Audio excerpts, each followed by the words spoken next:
What is up, MMA True Believers? I am Jason Burgos for Sherdog.com, and tonight I am joined by a participant on the UFC's Washington, DC card next week, December 7th, or if you're listening to it this week.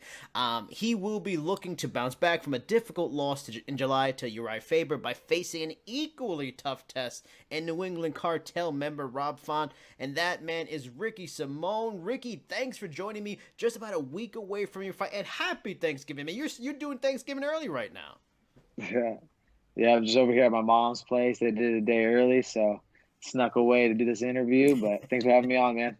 Now, thank you for sneaking away. Now, I asked Cody this, and I was going to save it for later, but since we're talking about Thanksgiving, is this right now having to be in camp during Thanksgiving? Is it torture? Are you looking at the food like, fuck, I got to cut weight? I mean, the process is almost done. Is it suffering this week? Is this a terrible week to train?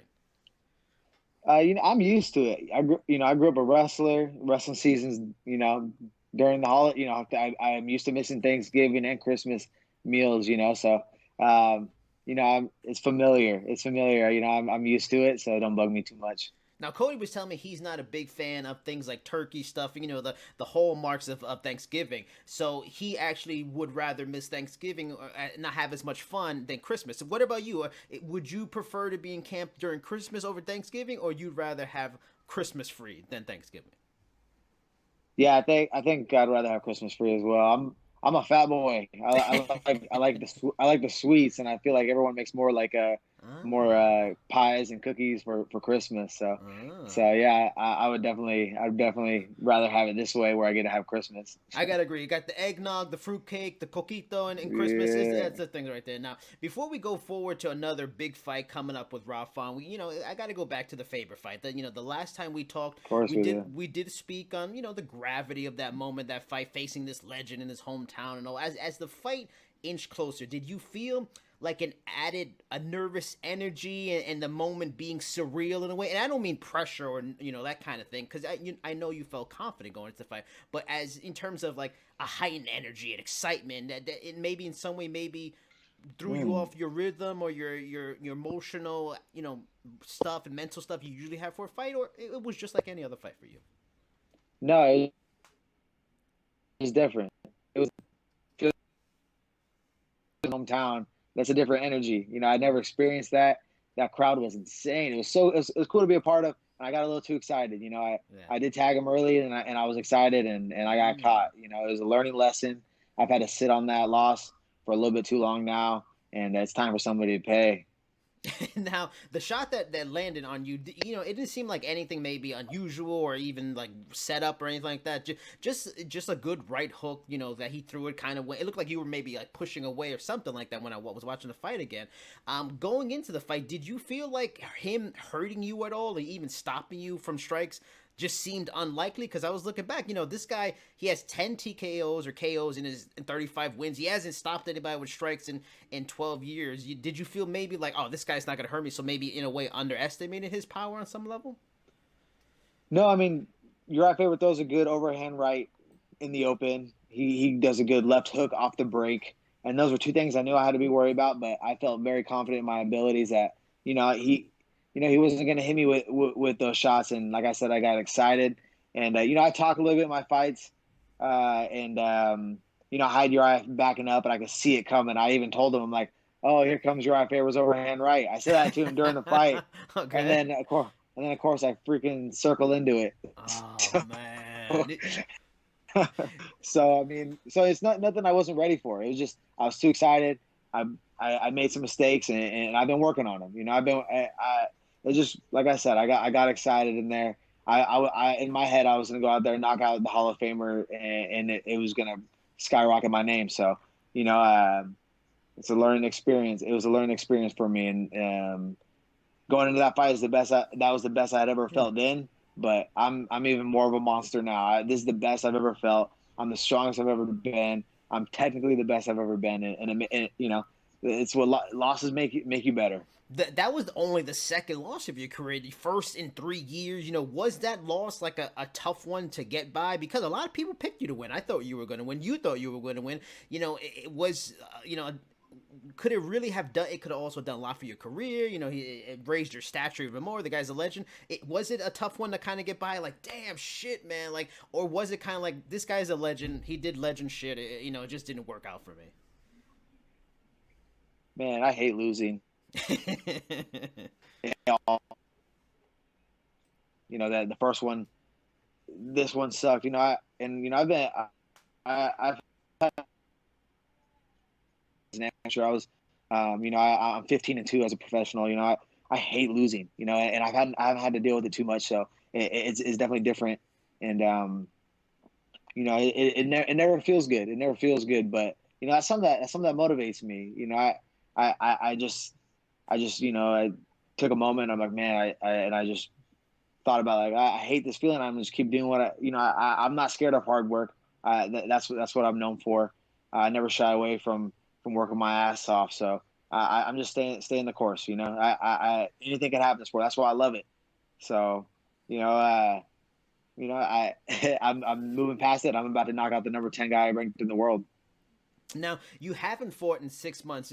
Was that a bit of a surprise? Was that a plan? Because when I was looking at your record, it seems like the last few years, 3 fights a year. Is it really 3 fights a year is kind of your sweet spot, or would you have liked to have gone into the cage quicker than you did from that fight to this one? Yeah, I mean, I would have liked to get in there sooner. I like to stay active. I like anywhere between 3 to 5 fights. I'm happy, especially with these paydays starting to get a little bit bigger. I like to fight a little bit more often too. So I like to stay active. Yeah. I like to stay active. I'm trying to buy my wife a nice house. So we're Nice. looking this year. So you know, I've had a busy couple years, and you know that this year has been pretty crazy, just with you know fighting Ronnie Yaya in Australia, fighting the Hall of Famer Uriah Faber, getting married, you know, right before that fight, going on my honeymoon right after the fight, and you know now I'm gonna end the year in a perfect way by beating Rob Font. Would you like to tell the realtors out there where you live what kind of house you're looking for? Maybe they'll contact you. Maybe they'll have the right deal for you. What are you looking for in terms of a house? Yeah. Don't worry about that. I'm already talking to some. So I got some people working for me. Oh, We're okay. looking. All right, good for you. Now, were you surprised that they did they did give you right away another top 10 opponent coming off of the loss? You know, did you feel in a way grateful that, you know, because sometimes you get a big opportunity, you get to fight like a legend like Uriah Faber, maybe the company thinks, oh, you know, maybe he's not ready, we'll go backwards a little bit because you're still a young fighter on the rise. Were you very grateful that you got another real big opportunity quickly right after the fight? And, you know, does it, in a way, does it make you feel like the UFC knows how good I am? They didn't feel the need to regress a little bit. They know I'm good. I lost to a legend. Boom, they give me a top 10 guy right away. Does that kind of boost your confidence on a way? It does. It does. Like the UFC does have confidence in me. You know, back my second fight, I was supposed to fight Benito Lopez. I asked for that fight. They gave it to me. You know, Benito pulled out like he does, but so it didn't end up happening. But so they gave me that fight I wanted. I wanted a ranked fight after I beat Montel. I got a ranked fight. You know, Uriah Faber said he's coming back. I threw my name in the hat. I got the Faber fight. Mm-hmm. You know, and I did call for Rob Font after I beat Ronnie Yaya. So, you know, I think they do recognize it. You know, I'm not scared to fight anybody. They know I'll fight. Anytime they've called me, I've said yes, no matter the time. You know, so I think that I recognized and they know if they need somebody, I'm there. So, and I don't try from a tough fight. Rob Font's not an easy fight to take, and even closer to his hometown, you know. So, but I'm up for the challenge, and they know that.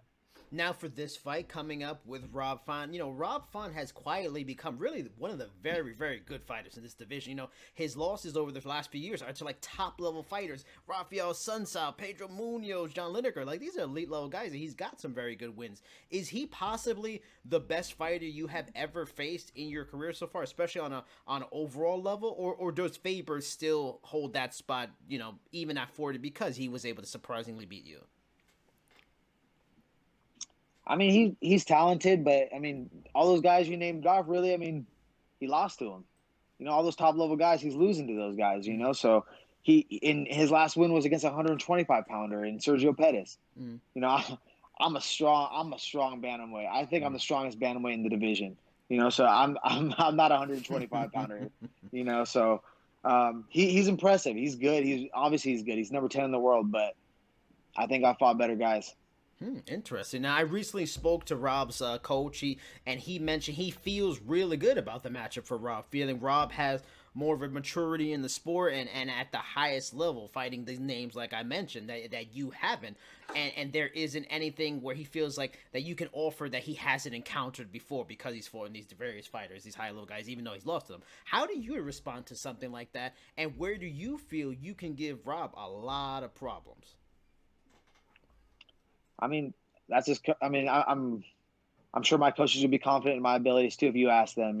That's true. Um, and they can all say they've seen it all and everything, but then when they get in there with me and they feel my pressure, they feel my strength. It's in the third round, and they're huffing and puffing, and I'm across the cage, and I'm screaming at them, "Let's go!" I'm going to be in their face, and they know that they got to deal with that, and it's going to be a different pressure, and that's how I'm going to get it done.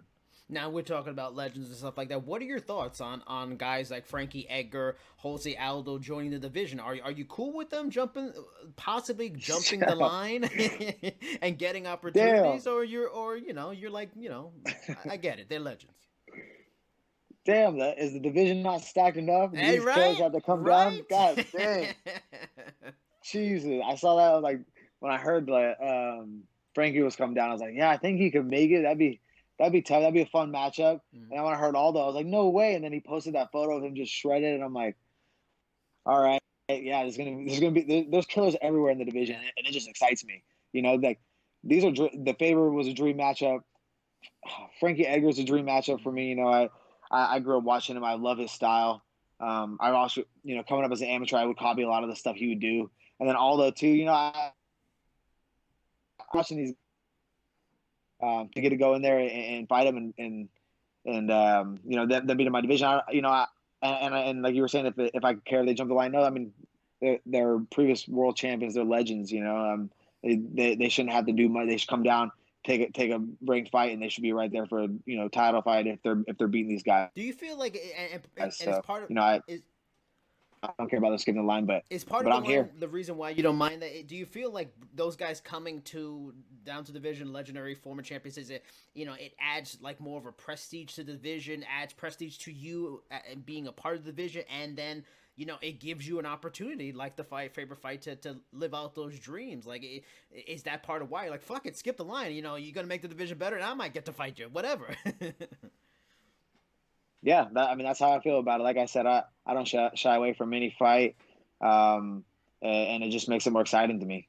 And I'm glad you mentioned Aldo being shredded, because I want to get your perspective on this. You're a fighter. You've done weight cutting. The diet, nutritional stuff. Because at first glance, for some people, they looked at that picture like, whoa, Jose looks really skinny. And then there's always been his issues with cutting weight. Yet when I was at 244 for the press stuff, Hakeem Duodu, Shane Burgos, featherweights, they both told me when they met Aldo, they felt he was kind of small for the weight class. Like, what do you think about him cutting weight? Should he probably, some people think he should go to lightweight, go up instead of going down. Your views on that picture. For some, they didn't like it, but it seemed like you thought, he just looked in really good shape when that picture came out. I'm not inside his camp. I don't know. I mean, he looks great. I mean, if that's, I always say no man should weigh 135 pounds. It sucks. It sucks getting down there. Like I said, I'm a fat boy. I don't like to make that cut. So, I mean, if he's willing to do it, let him do it. Shut up and let him do it. Let's see. Now, I often like to end the interviews just get into a little more learn about the fighter. And I didn't get to do it the last time I talked to you too. It's something I started doing after the fact.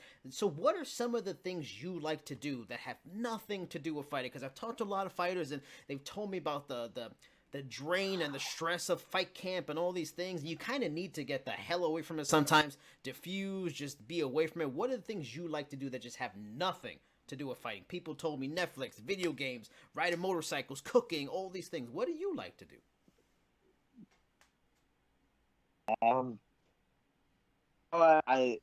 Something I never got to do, like growing up, and my family never did a lot of, was traveling, and that's something that the fight games brought to me. I've got to travel the world, and I'm on a mission to find the best food. We're spoiled over here in Washington, and I live right across the bridge from Portland, Oregon, so I'm always going over there, and and finding the best. So I love to take my wife to the best restaurants around, to travel around, and then I'm a family guy too. I have four brothers and a sister, and so we always just spend time together, just whether it's just hanging out, beating each other up, playing video games, whatever it is. But we're a very close family, so I'm very mellow. Fighting, when people meet me, they think it's pretty crazy that I'm a fighter because I'm a pretty reserved, I have a pretty reserved personality, and I'm kind of a recluse as well. So I'm not one of those crazy guys that need to like, I don't need to like do anything like jump out of planes, go. I don't know. I'm not like a thrill seeker, I guess. But I'm pretty mellow, and I just like to kick it with my family and enjoy the beautiful Pacific Northwest. And that's fair. I mean, you seek a lot of thrills as a professional fighter that a lot of people can't, But and since I check those boxes. since you mentioned traveling, I've gotten that a few times too. So my follow up always is, first, what are the three places you have been because of your fighting career that you really love, and then what are the three places on your bucket list that you have to travel to one day? I hear Asia's pretty beautiful. Like, what is your three that you've seen so far, and the three you want to go to one day?